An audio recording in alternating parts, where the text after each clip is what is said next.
Hello hi నమస్తే అండి. Welcome to my channel B like Banu. So ఈ వీడియోలో సింపుల్ ప్రాసెస్లో బగారా రైస్ ఎలా చేయాలో చూద్దాము. ఈ బగారా రైస్ చేయడం చాలా ఈజీ అండి. మనం పిల్లలకి లంచ్ బాక్స్లో కానీ ఎవరైనా చుట్టాలు వచ్చినప్పుడు ఈజీ మెథడ్లో ఈ బగారా రైస్ అనేది తొందరగా తయారు చేసేసుకోవచ్చు. ముందుగా ఇక్కడ నేను 2 గ్లాసుల బాస్మతి రైస్ అయితే తీసుకున్నాను. మీరు బాస్మతి రైస్కి బదులుగా నార్మల్ రైస్ అయినా యూస్ చేసుకోవచ్చు.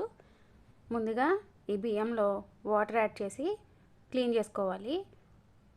1-2 సార్లు క్లీన్ చేసి కొద్దిగా వాటర్ అనేది యాడ్ చేసి ఒక హాఫ్ అన్ అవర్ అన్నా పక్కన పెట్టుకోవాలి.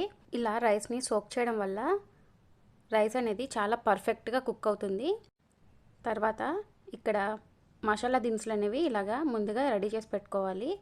దీనికోసం నేను ఒక మీడియం సైజ్ ఉల్లిపాయ ఒకటి, 5-6 పచ్చిమిరపకాయలు, కొద్దిగా జీడిపప్పు, ఒక బిర్యానీ ఆకు, కొత్తిమీర, కరివేపాకు, పుదీనా తీసుకున్నాను.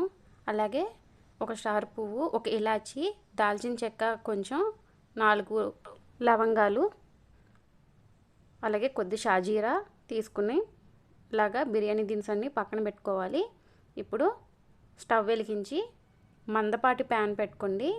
ఇలాగా మందంగా ఉండేదైతే మనకి రైస్ అనేది అడుగున అంటుకోకుండా పర్ఫెక్ట్గా కుక్ అవుతుంది. ఇప్పుడు ఈ ప్యాన్ అనేది కొంచెం హీట్ అయ్యాక 2 స్పూన్స్ గీ యాడ్ చేసుకోండి. ఈ గీ అనేది బగారా రైస్కి మంచి ఫ్లేవర్ ఇస్తుంది. తర్వాత ఒక టీ స్పూన్, నేను పెద్ద టేబుల్ స్పూన్ తీసుకుంటున్నాను. ఆ టేబుల్ స్పూన్తో ఒక స్పూను ఆయిల్ తీసుకోండి.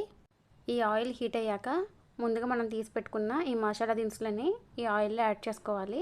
ఇవి కొంచెం దోరగా ఫ్రై అవ్వాలి. ఫ్లేమ్ అనేది మీడియం టు లో అడ్జస్ట్ చేసుకోండి. ఈ మసాలా దినుసులన్నీ కొంచెం దోరగా ఫ్రై అవ్వాలి. ఇలా ఫ్రై అయ్యాక ఇందులో 1 or 2 స్పూన్స్ కాజుని అయితే తీసుకొని యాడ్ చేసుకోండి. ఈ కాజు కూడా గోల్డెన్ బ్రౌన్ కలర్ వచ్చే వరకు బాగా ఫ్రై చేసుకోవాలి. ఫ్లేమ్ అనేది మీడియం ఫ్లేమ్లో అడ్జస్ట్ చేసుకోండి. అడ్జస్ట్ చేసుకొని ఈ కాజు కూడా మంచిగా దోరగా ఫ్రై అయ్యేదాకా ఫ్రై చేసుకోవాలి. ఈ కాజు అనేది కొంచెం బాగా ఫ్రై అయిపోయాక ఇందులో కొద్దిగా కరివేపాకు, కొద్దిగా పుదీనా, కొద్దిగా కొత్తిమీర కూడా వేసి కొంచెం ఫ్రై చేసుకోవాలి.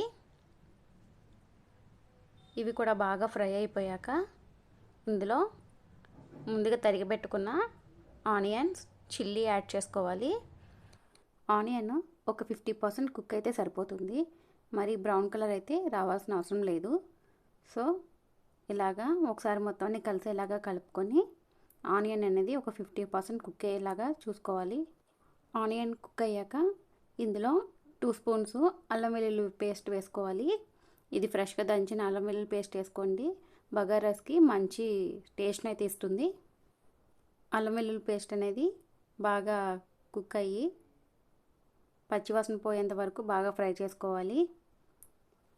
అల్లం వెల్లుల్లి పేస్ట్ని బాగా ఫ్రై చేసుకోండి. బాగా ఫ్రై చేయకపోతే రైస్ మొత్తం అల్లం వెల్లుల్లి పేస్టే స్మెల్ వస్తుంది. సో అందుకని అల్లం వెల్లుల్లి పేస్ట్ ఖచ్చితంగా ఈ ఆయిల్లో మంచిగా ఫ్రై అయ్యేలా చూసుకోవాలి. అల్లం వెల్లుల్లి పేస్ట్ బాగా ఫ్రై అయిన తర్వాత ఇందులో మనం 2 గ్లాసెస్ రైస్ తీసుకున్నాం కదా, 2 గ్లాసెస్కి 4 గ్లాస్ వాటర్ అయితే యాడ్ చేసుకోవాలి. తర్వాత ఇందులోనే టేస్ట్కి తగినంత సాల్ట్ అయితే యాడ్ చేసుకోండి. నేను ఇక్కడ 1.5 స్పూను సాల్ట్ అయితే యాడ్ చేసుకున్నాను. సాల్ట్ కన్నా రాక్ సాల్ట్ యాడ్ చేసుకోండి, మంచి టేస్ట్ అయితే వస్తుంది.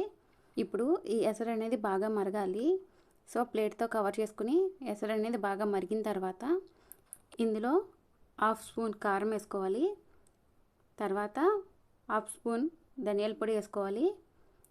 ఇవన్నీ బాగా మిక్స్ అయ్యేలాగా కలుపుకోవాలి. కలుపుకొని ఎసరు బాగా మరిగించుకోవాలి. ఎసరు బాగా మరిగిన తర్వాత ఈ స్టేజ్లోనే సాల్ట్ అనేది చెక్ చేసుకోండి. చెక్ చేసుకున్న తర్వాత ముందుగా నానబెట్టుకున్న బాస్మతి రైస్ని వాటర్ లేకుండా రైస్ మొత్తాన్ని ఈ ఎసరులో యాడ్ చేసేసుకోండి. యాడ్ చేసుకొని ఒకసారి బాగా కలుపుకొని మూత పెట్టుకోవాలి. మూత పెట్టుకొని ఒక 3 to 5 minutes వరకు దీన్ని కుక్ చేసుకోవాలి.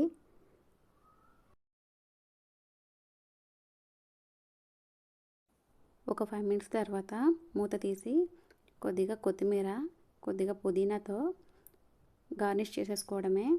సో మనకి బగారా రైస్ అనేది రెడీ అయిపోయింది. ఇది ఒక సర్వింగ్ బౌల్లోకి తీసుకుని సర్వ్ చేసేసుకోవడమే. సో ఎంత టేస్టీగా ఉండే బగారా రైస్ అయితే రెడీ అయిపోయింది. రెసిపీని మీరు కూడా ట్రై చేసి మీకు ఎలా కుదిరిందో నాకు కామెంట్ చేయడం అయితే మర్చిపోకండి. నా వీడియో కనుక ఫస్ట్ టైం చూసినట్లయితే నా ఛానల్ని లైక్ చేసి షేర్ చేసి సబ్స్క్రైబ్ అయితే చేసుకోండి. Thank you for watching.